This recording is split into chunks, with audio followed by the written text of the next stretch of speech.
मैं सतीश अग्रवाल एक बार फिर उपस्थित हूँ हमारे दर्शकों की सेवा में हमारी लोकप्रिय स्वास्थ्य विषयक धारावाहिक हेल्थ केयर के साथ। मित्रों, इस श्रृंखला के माध्यम से हम जन सामान्य की स्वास्थ्य विषयक समस्याओं को लेकर संबंधित विशेषज्ञों द्वारा मार्गदर्शन हासिल करते हैं। यह बड़ी खेदजनक स्थिति है कि एक तरफ हम कोरोना और कोविड महामारी से जूझ रहे हैं और पिछले कुछ दिनों से डेंगू बुखार ने अपने पैर पसारे हैं और तकरीबन हर क्षेत्र को इसने अपने आप में व्याप्त किया है। और इस बुखार से कुछ बच्चों में तकलीफें होती है, कईयों में मृत्यु पाई गई है। तो इस विषय पर जानकारी के लिए आज हमने अमरावती शहर के युवा पीडियाट्रिशियन बाल रोग चिकित्सक डॉक्टर रोहन जी बोबड़े को आमंत्रित किया है। सर, इस स्टूडियो में आपका हार्दिक स्वागत है।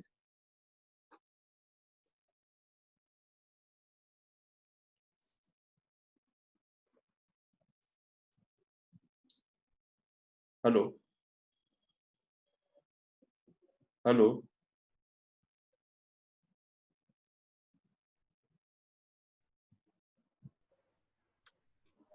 सर, इस स्टूडियो में आपका हार्दिक स्वागत है। नमस्कार सर। मित्रों, डॉक्टर रोहन जी जिन्होंने पीएच में उच्च शिक्षा प्राप्त की है और फिलहाल राठी नगर स्थित पारिजात हॉस्पिटल में एज इंटेंसिविस्ट अपनी सेवाएं दे रहे हैं। डॉक्टर रोहन जी, सबसे पहले तो आपसे ये जानना चाहेंगे कि ये डेंगू बुखार क्या होता है और इसके लक्षण क्या होते हैं। पिछले 6 महीने से हम एक वायरल फीवर से जूझ रहे हैं। तो वैसे ही डेंगू भी एक वायरस से होने वाली बीमारी है, जिसका जो वायरस का नाम ही एक डेंगू वायरस करके रखा गया है। ये वायरस मच्छर से फैलता है। एडिस इजिप्टाई इस मच्छर का नाम होता है और ये बहुत कॉमनली मिलता है और पूरे भारत में, पूरे इंडिया में इसको ये पाया जाता है। ये वायरस बारिश के सीजन में बहुत कॉमनली फैलता है। जैसे आपने हमें भी पता है कि मच्छर की संख्या बारिश के सीजन में, मानसून के सीजन में बढ़ जाती है। तो मच्छरों की संख्या बढ़ने की वजह से डेंगू बारिश के सीजन में और मानसून के सीजन में काफी कॉमनली पाया जाता है। पूरे भारत में ये मिलता है और इसके लक्षण बहुत सादे सादे होते हैं। जैसे बुखार आना, बहुत हाई ग्रेड, बहुत तेज बुखार आता है। बुखार के साथ सिर दर्द होता है, आंखों के पीछे दर्द होती है, हाथ पैरों में थकान होती है, हाथ पैरों में दर्द होने लगते हैं, जोड़ों में दर्द होने लगते हैं। तो ये बड़े से कॉमन से ऐसे सिम्टम्स हमें दिखते हैं। तो पेशेंट यूजुअली यही सारे सिम्टम्स लेके हमारे पास आते हैं, तो जिसे टेस्ट करने के बाद ही हमें पता चलता है कि इसे डेंगू बुखार है। पर आपके कहने से लग रहा है कि जैसे बुखार आता है, हाथ पैर में दर्द होता है, पूरे बदन में दर्द होता है, अच्छा नहीं लगता है, जी मिचलाता है, उल्टी हो रही है, पर ये तो सभी करीब के सभी बुखार के शुरुआत के लक्षण में होता है। तो यानी ये जी माने कि बिल्कुल शुरुआत के लक्षण में इससे डेंगू नहीं पहचान सकते हम। नहीं, शुरुआत के लक्षण से पहचानना थोड़ा मुश्किल होता है। जैसे मैंने बताया कि मानसून में ज्यादा कॉमनली होता है, तो मानसून में अगर ऐसे बुखार आता है और ये सिम्टम्स अगर हमें दिखते हैं, ये लक्षण अगर हमें दिखते हैं, तो हम डेंगू होने के चांसेस को ज्यादा मान के उनका टेस्ट करके देखते हैं।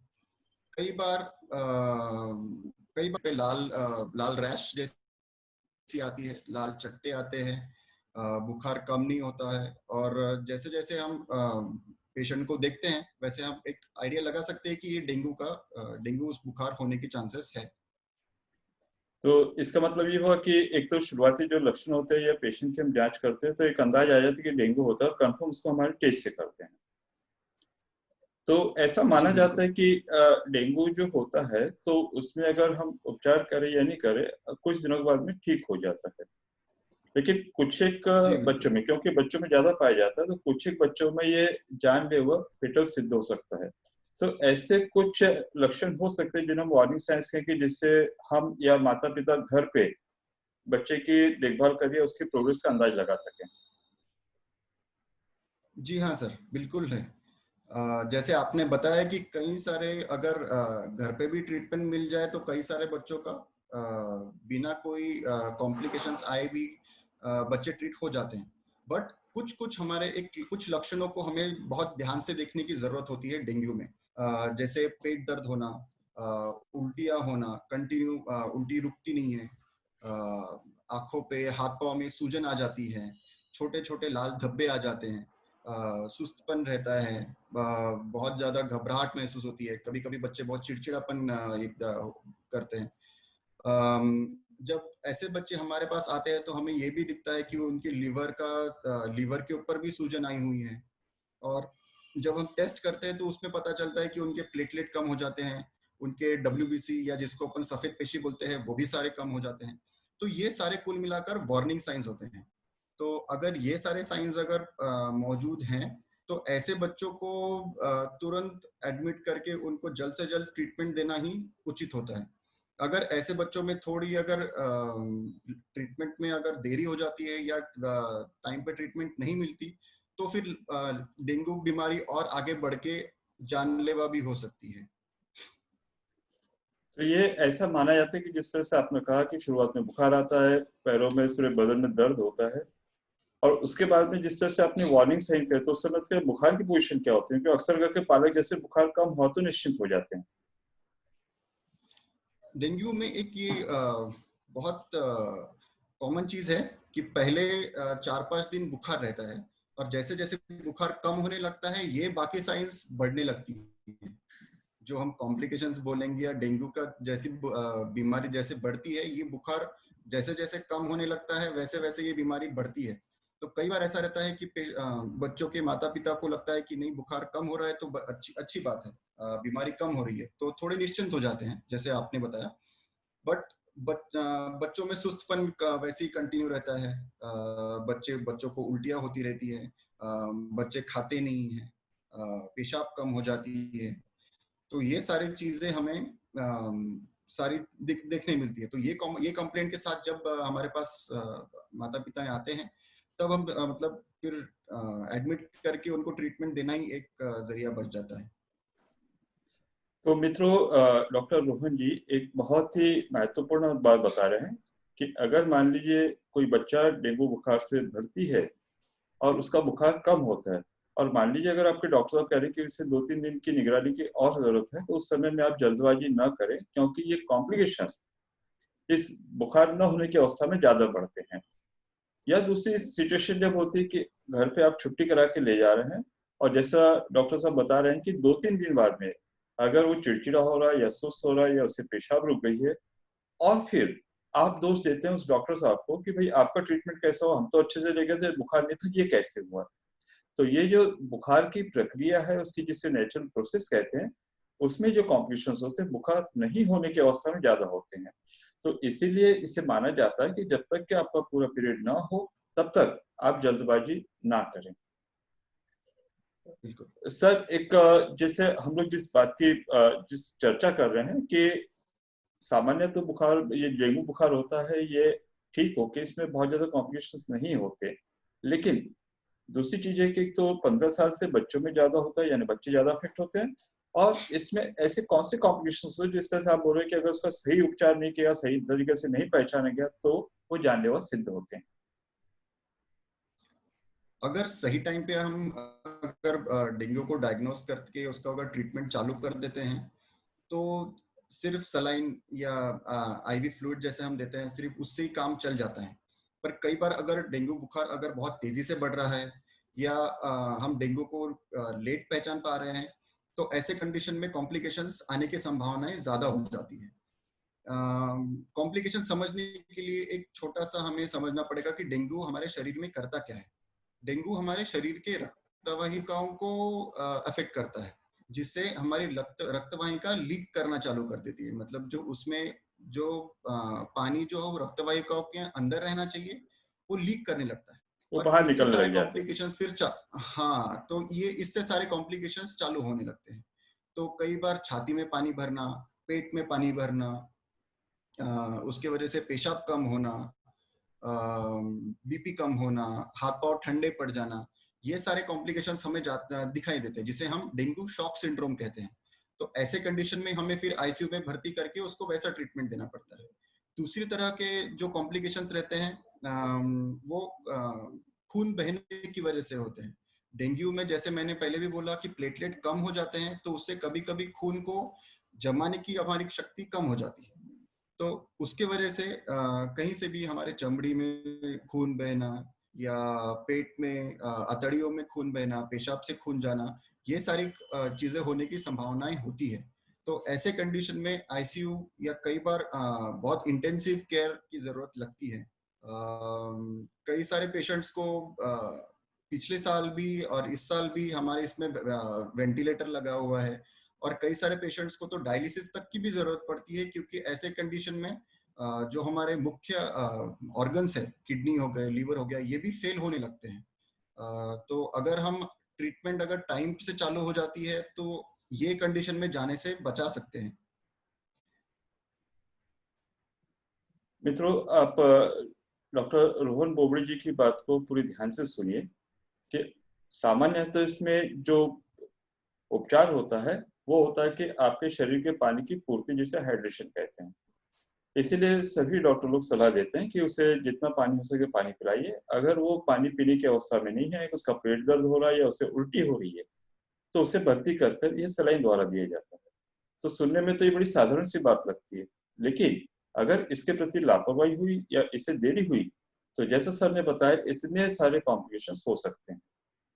अभी कॉम्प्लिकेशंस की चर्चा इसलिए नहीं कि हमारे दर्शकों को इससे डराया धमकाया जाए, पर इसका आप दूरगामी परिणाम सोचिए कि आज हमारा जो छोटा बच्चा है या किशोरावस्था का बच्चा है, यह बात एक नन्हा सा पौधा है, बीज है। आगे जाके इसे पूरी अपनी लाइफ बितानी है, आगे जाकर ये पता नहीं क्या होगा। और इस मात्र बीमारी से अगर इसके कोई कॉम्प्लिकेशंस होते हैं या इसके जान को अगर खतरा होता है, तो निश्चित तौर से ये अच्छी बात नहीं है। और अगर इसके हम आर्थिक पक्ष पे विचार करें, तो शुरुआत में अगर हम भर्ती करा के जो कुछ खर्चा हो और उसके बाद में इंटेंसिव केयर में कराते हैं, आप खुद सोच सकते हैं खर्चे में कितने गुना ज्यादा बढ़ोतरी होगी। सर, जैसे हम लोग चर्चा कर रहे थे कि एक तरफ कोरोना और कोविड चल रहा है और दूसरी तरफ अभी डेंगू आया है, तो इस दोनों जी के बिल्कुल। साथ में होने के बारे में आपकी क्या सलाह है? फिलहाल कोरोना का इतना डर हो गया है लोगों के बीच में कि लोग अगर बुखार आ रहा है तो घर पे रह रहे हैं। डॉक्टर्स भी सलाह यही दे रहे हैं कि घर पे रहिए, सोशल डिस्टेंसिंग मेंटेन कीजिए, और कोरोना अपने आप ठीक हो जाएगा। अगर कोई साइंस सिम्टम्स, अगर उसमें अगर कोई लक्षण बढ़ रहे हैं, तो हम पेशेंट को दिखा के या एडमिट करने की सलाह दे रहे हैं। तो ऐसे कंडीशन में ऐसे डेंगू, अगर ऐसे पेशेंट को अगर डेंगू है तो कई बार हमसे ये मिस होने की संभावनाएं होती है। तो इसलिए ये सारे लक्षणों को ध्यान में रख के अगर कभी भी कोई भी लक्षण बढ़ रहा है तो जल्द से जल्द डॉक्टर को दिखाना ही उचित होगा। कई बार देखा गया है, कई सारे अभी मुंबई से भी कई रिपोर्ट्स आ रहे हैं और बाकी भारत के बाकी हिस्सों से भी कई रिपोर्ट्स आए हैं कि डेंगू और कोरोना दोनों साथ में भी होने के संभावनाएं हैं। और कई बार मतलब दोनों में से एक है और हम दूसरे की ट्रीटमेंट जाती है, ऐसा भी होता है।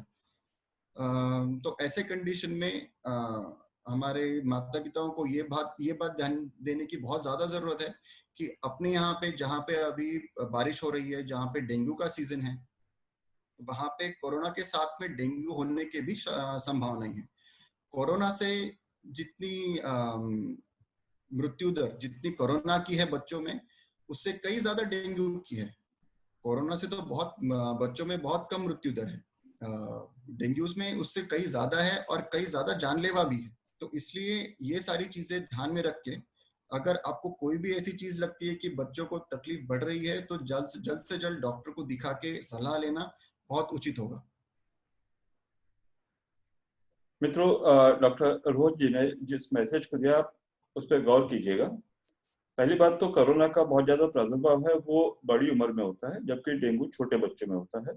और जैसे उन्होंने कहा कि जिस तरह से हम लोग कोरोना से डरे सहमे से हैं और जिस तरह की सलाहें मिल रही है कि अगर आपको बहुत सौम्य सिम्टम्स हैं तो आप घर पे रहिए, तो बहुत सारे लोग इसी बात को सोचते हैं अगर बच्चों में भी हल्का सा बुखार है तो ये सोच के कि हो सकता है कोई हल्का सा बुखार हो, तो दिखाने से कतराते हैं।